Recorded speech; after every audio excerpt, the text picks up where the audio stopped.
hemen pantailan bestaldean Juan Mari Larrarte daukagu. Kaixo, Juan Mari, ze moduz? Ondo, egunon. Egunon. Bihar faktoriara zatozte, egunkariaren historia jasotzen duen liburua aurkeztera, egunkaria gizarte zibilaren arrakasta. Juan Mari Torrealdaik bereunen idatzitakoa eta berriki argitaratu dena. Zuk bertan,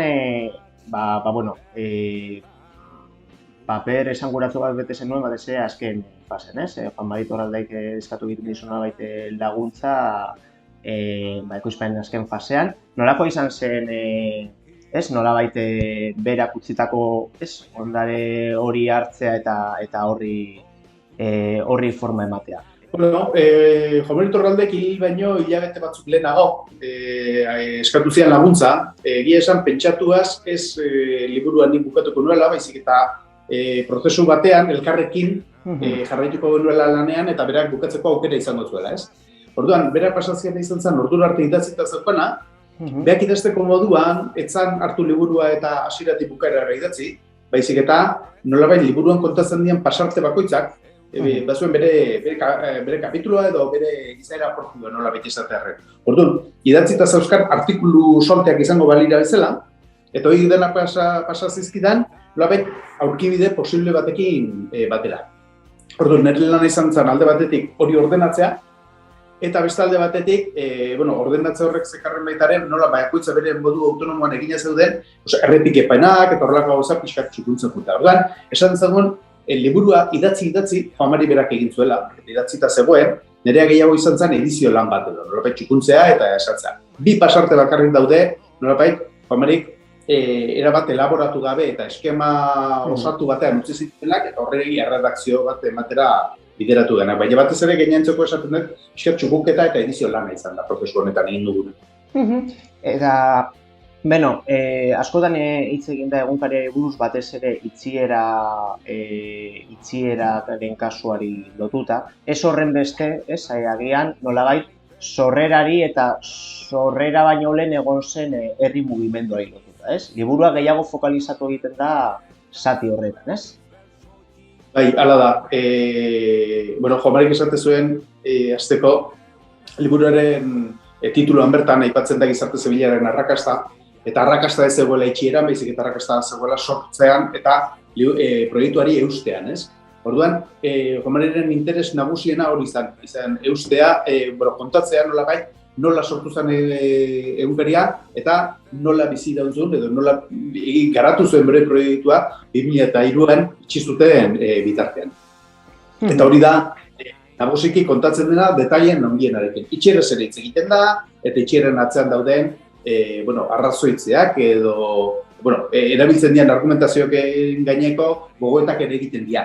Baina batez ere, xeen kontatzen zaiguna da sorrera prozesua. Nola abiatu zen, nola argiak momentu batean erabaki bat hartu zuen, nola egunkaria sortzen eratu zen, eta egunkaria sortzenek nola proiektu bat sortu eta egunkaria kalean jarri zuen. Eta hurrengo 13 urtetan nola egunkari horrek ze garapen egin zuen. Hori da xeen kontatzen duena, kontaketa eta Juan Mariren gogoetak. Nolabait biak batera deitzen dituen liburu bat dugu, zentzu horretan. Bai, izan, oso testu inguru politiko konplexuan jaio egiten da egunkaria, baina Juan Marik beti, liburuan islatzen den tesi nagusietako bat ere bada, nolabait euskalgintzaren izaera autonomoa, ez? Eta horretan asko intziditu egiten du, zentzu horretan. Nola herri ekimen bat den, naiz eta testu inguru politiko oso polarizatu batean jaio.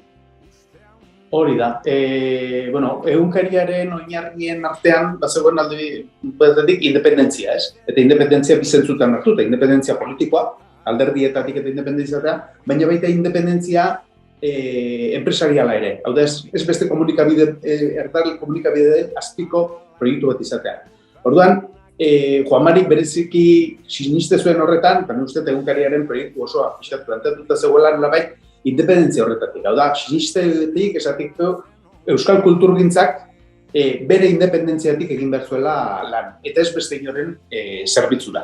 Eta uste hori eman zutela neurri handi batean, bai egunkariaren kasuan, eta bai, bueno, euskal kulturgintzak, bueno, lan egiteko modu oso eraginkorra izan dela eta oso beharrezkoa egoera hain polarizatuan aurrera egin izateko. Naiz eta horrek era berean askotan zekarren alde guztien erreparoa eta alde guztien kontrakotasuna zurekiko, ez? Hori ere errealitate bat izan da, realitatea. Eta, beno, aipatu duzu, Juan Mari Torraldairen hausnarketen bilduma bat eta gogoeten bilduma bat dela liburua, baina historia kolektibo bat ere kontatzen du, eta, bueno, orain aurkezpenak egiten hasi zaretela, imaginatzen dut historia kolektibo horre zati gehiagorekin edo topatzen ari zaretela. Nolako izaten ari da hartu emana liburua aurkeztu zenetik? Bueno, esan oso interesante izaten ari da. Alde batetik, esaten zuen bezala, proiektu kolektibo baten berri ematen da, bai? Egia da, hemen Juan Marik berak sarreran esaten digu, ez? Bueno, nik kontatuko dut egunkariaren nola gertatu zen, baina ez nahi zaten esate hau historia denik, hain zuzen ere, nik lehenengo personan kontatzen dudelako, nik parte izan izelako, eta historia kontatzeko nola baiteko beste distantzia bat behar delako, ez? Baina, bueno, hortik kontatzen du eta kontatzen du bere bizipena. Eta berak nola bizitzen zuen, bai sorrera eta bai garapena. Eta guain, aurkezpenak egiten ditugunean, bueno, jende asko topatzen dugu, agian beste leku batetatik begira bizi izan zuena egunkaria, ez? Batzek irakurle izan zalako, beste batek sorrerako kanpainan parte hartu zuelako, eta orduan bakoitzak badu bere irudia eta bere historia egunkariaren. Orduan, bueno, pixkat guztiak konpartitzeko aukere ematen ari zaigu liburuaren aurkezpena. Eta zentzu horretan nola egituratzen ari zarete aurkezpenak? Nolako izango da biare faktorian egongo den ekitaldia? Liburuaren nondik norako nagusiak aurkeztuko dituzu eta gero nola baita solasaldirako tartea ireki edo nola egituratzen ari zarete? Hori da, pixkat horrela antolatzen dugu, ez? Alde batetik egiten dugu, luzatu gabe, baina esplikatu liburua nondi datorren, Juan ze perspektibatik idatzi duen liburu hau, liburuan zer topatuko duen, irakurtzera doanak, horren laburpen bat egiten dugu, eta ondoren solasaldi bat egiten da, pixkat bertara iritsiko da jendearekin, joango da jendearekin, eta denon artean gogoratuko dugu garaiaiek nolakoak izan zian eta lanketa hori nola egin zen, ez? Eta orduan, bai, asmoa bada aldala solasaldi batean bihurtzea, nola baita, zireko aurkezpen hori. Eta, beno, aipatu egin duzu, eta, bueno, berez liburuaren oinarri nagusietako bat da, ez? Gizarte zibilak edo euskalgintza, ez? Mugimenduak sustatutako proiektua izan zela egunkaria. Denbora asko pasatu da ordutik ona, urte asko, markada asko, ze jaso daiteke esperientzia horretatik gaur egungo egoerara, irakaspen moduan edo hartu daitekena. Bai liburuan liburuan iradokitzen denetik, bai esperientzia orokorretik. Bueno, nik esango nuke Juan Marik neurri handi batean liburu honetan bai erakutsi nahi zuela, gizarte zibilaren herri ekimenaren indarra non dagoen. Eta nola garairik zailenetan ere, kontutan hartuta garai politikoa eta kontutan hartuta egunkaria sortzenek proiektua martxan jarri zuenetik boikot oso importante bat jasan zuela. Hala ere, gauza izan zala herri ekimen hori, gizarte zibil hori proiektu bat martxan jartzeko. Eta esen nola nahiko proiektu bat, egunkari bat martxan jartzeko.